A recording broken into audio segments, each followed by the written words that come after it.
Alright, is your kitchen faucet spraying like this, but you'd prefer that it spray like this? Well, I'm going to show you how to accomplish it. Alright, I'm going to show you something easy you can try. So here we got our spray head.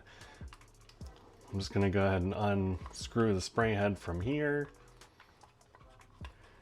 Try not to let this guy go because you might lose him in your faucet, so it's a good idea to hang on to this. You do want to make a note of the way the parts are in these. As you can see, there's a little black washer inside here, and there's a couple pieces in here. You just want to make a note of the way they look when you take it apart, so when you're spraying these, clean them out, you make sure it goes back together the same way.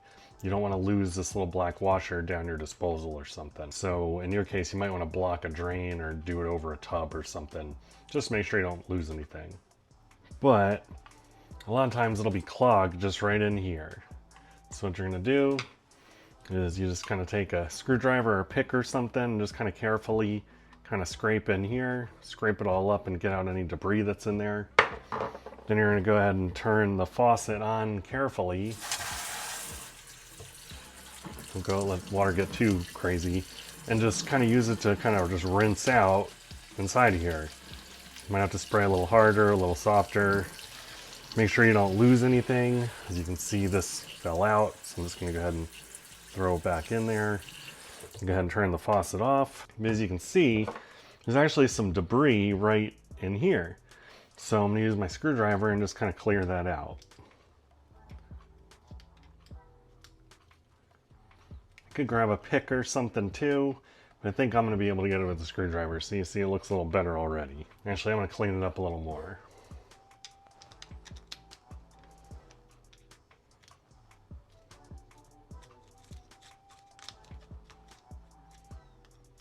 Okay, I think we're pretty clean, so I'm just going to kind of rinse it here real quick, get out on any junk. Looking pretty good now. So both sides look pretty clean, and then you just carefully thread them back on, making sure you don't cross thread. If it's threads on really easily, like you see it doing, that means you're not cross threaded. If it doesn't want to go easily, then you might want to recheck and make sure you're not cross threaded. But usually pretty easy just to tighten by hand. So I'm just going to tighten it again by hand. And now, as you see, spray is good. But that's one thing you can try. Another thing you can try is removing this aerator right here from the head. But for some of them, like this one, it can be kind of difficult. So if cleaning out this part doesn't work for you, probably the next best thing is to contact the manufacturer of your faucet. And in most cases, they'll send you a new one of these heads under warranty.